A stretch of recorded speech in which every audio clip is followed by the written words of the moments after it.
They say that some people are born lucky, that success finds them like sunlight breaking through clouds. But what about those who stumble, who fall, who break? This is the story of a boy who failed at everything he touched.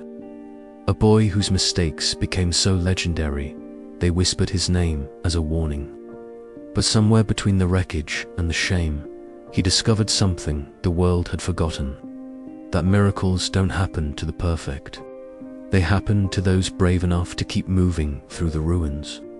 His name was Liam, 12 years old, quiet, observant, the kind of kid who sat in the back of the classroom, hoping invisibility would protect him from another humiliation. Because Liam had a gift, not the kind anyone celebrated. He had a gift for getting things wrong. In science class, his volcano experiment exploded, covering the ceiling in red foam. The janitor still hadn't forgiven him. In music, he was asked to play the triangle, just the triangle. He missed his cue 17 times, his soccer team. They lost every game he played. When he sat on the bench, they won. Even his birthday cake collapsed before the candles were lit. His parents loved him. They tried to encourage him, but he could see it in their eyes, the flicker of worry when he announced a new project. Liam began to believe what everyone seemed to think, that he was broken, cursed, a mistake himself.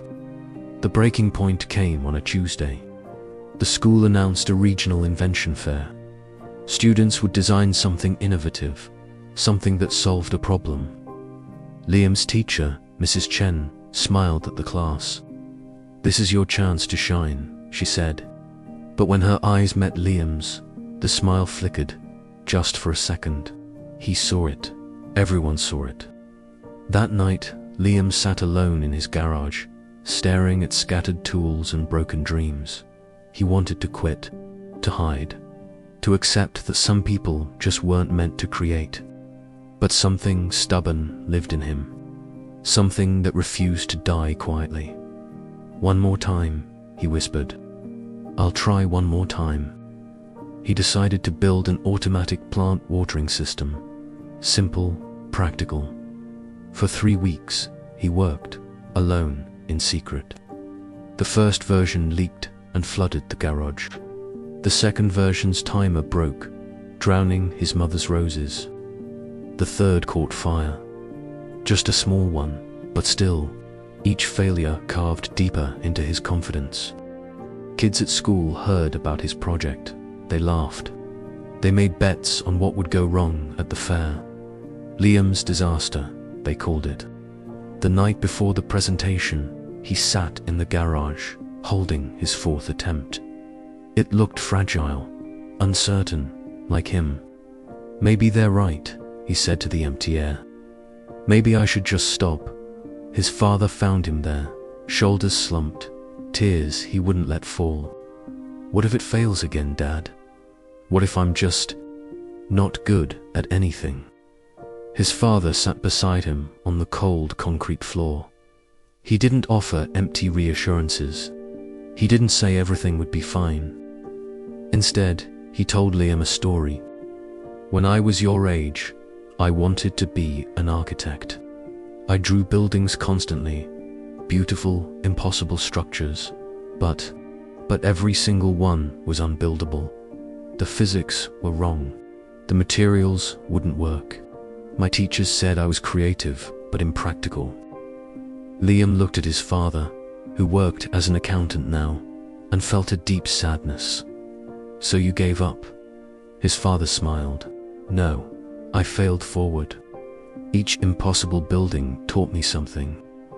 The mistakes weren't endpoints, they were data, information, pieces of a puzzle." He picked up Liam's watering system. "This isn't your first attempt, it's your 4th evolution. You've learned why leaks happen, why timers fail, why circuits overload, but it still might not work. Maybe, but you know what makes someone extraordinary, Liam? It's not getting it right the first time. It's getting it wrong 100 times and still believing the 101st attempt matters." His father stood, placing a hand on his son's shoulder. Thomas Edison failed 1,000 times before the light bulb worked. The Wright brothers crashed over and over. Every miracle you've ever heard of, it's built on a mountain of mistakes. Liam looked at his invention with different eyes, not as a symbol of his inadequacy, but as proof he hadn't quit. That night, he rebuilt it one more time. Not perfectly, not flawlessly, but with something new. Understanding, the invention fair was held in the school gymnasium. Tables lined with gleaming projects. Students who'd built robots, apps, sustainable energy models. Liam's table looked humble by comparison. His watering system was held together with tape and hope.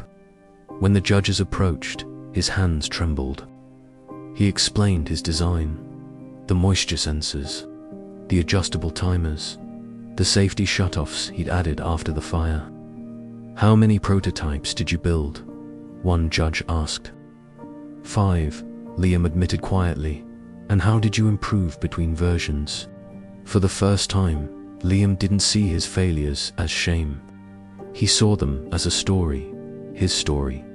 He explained each mistake, what he learned, how he adapted. The judges listened, really listened. When demonstration time came, Liam held his breath. He placed a plant under the system, set the timer.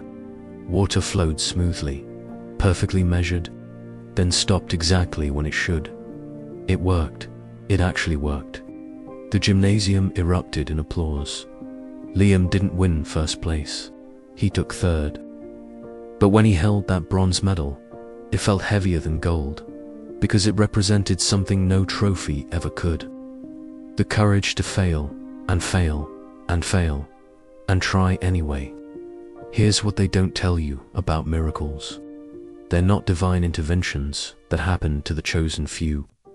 They're the result of ordinary people who refuse to let their mistakes define them. Liam learned something that day that changed everything. That failure isn't the opposite of success. It's the raw material success is built from. Every mistake is a teacher. Every setback is information. Every fall is practice for standing. The world celebrates the moment of triumph, but miracles happen in the quiet hours before dawn, in garages and basements and bedrooms, in the moments when you have every reason to quit and you choose to try again anyway. So if you're standing in your own wreckage tonight, surrounded by your failures, hear this: you're not broken, you're becoming. Every mistake you've made, it's preparing you for something you can't see yet. The boy who couldn't get anything right became the man who understood that getting it wrong is how we learn to get it right. Your mistakes aren't your ending, they're your beginning. And sometimes, the most beautiful miracles are built from broken pieces. Keep building.